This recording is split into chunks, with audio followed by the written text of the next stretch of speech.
শুধু বন্দি রাখা নয়, এবার বদলে যেতে পারে কারাগারের পুরো ধারণা। বাংলাদেশের কারা ব্যবস্থাকে আধুনিক ও সংশোধনমূলক প্রতিষ্ঠানের রূপ দিতে আনা হয়েছে নতুন পরিকল্পনা।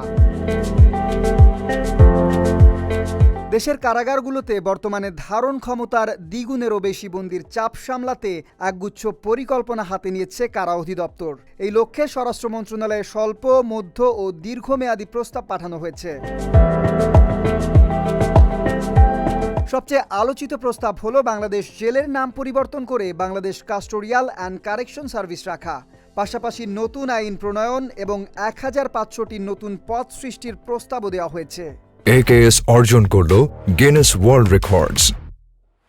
AKS এদিকে কারা ব্যবস্থাকে ডিজিটাল করতে ই-প্রিজন সার্ভিস, ই-প্রিজন ম্যানেজমেন্ট, ডিজিটাল জামিন ও সাক্ষাৎ ব্যবস্থা এবং বন্দী ও স্বজনদের অভিযোগের জন্য হটলাইন চালুর পরিকল্পনা নেওয়া হয়েছে। চিকিৎসা সেবার উন্নয়নে কেন্দ্রীয় কারা হাসপাতাল, ৪৪টি অ্যাম্বুলেন্স, ১৫১ জন চিকিৎসক ও ৫৫ জন নার্স নিয়োগের প্রস্তাব দেওয়া হয়েছে। কারণ চিকিৎসক সংকটের কারণে অতীতে বন্দীদের মৃত্যুর ঘটনাও ঘটেছে বলে নথিতে উল্লেখ করা হয়েছে। এছাড়া বন্দীদের কারিগরি প্রশিক্ষণ, উন্নত খাদ্য, নারী ও শিশুদের জন্য বিশেষ সুবিধা এবং গুরুত্বপূর্ণ কারাগারে মোবাইল জ্যামার স্থাপনের পরিকল্পনাও রয়েছে। তবে বিশেষজ্ঞদের মতে শুধু নাম পরিবর্তনই নয়, বরং দ্রুত বাস্তবায়ন, পর্যাপ্ত জনবল, উন্নত চিকিৎসা এবং কার্যকর পুনর্বাসনই এই সংস্কারের প্রকৃত সফলতা নির্ধারণ করবে।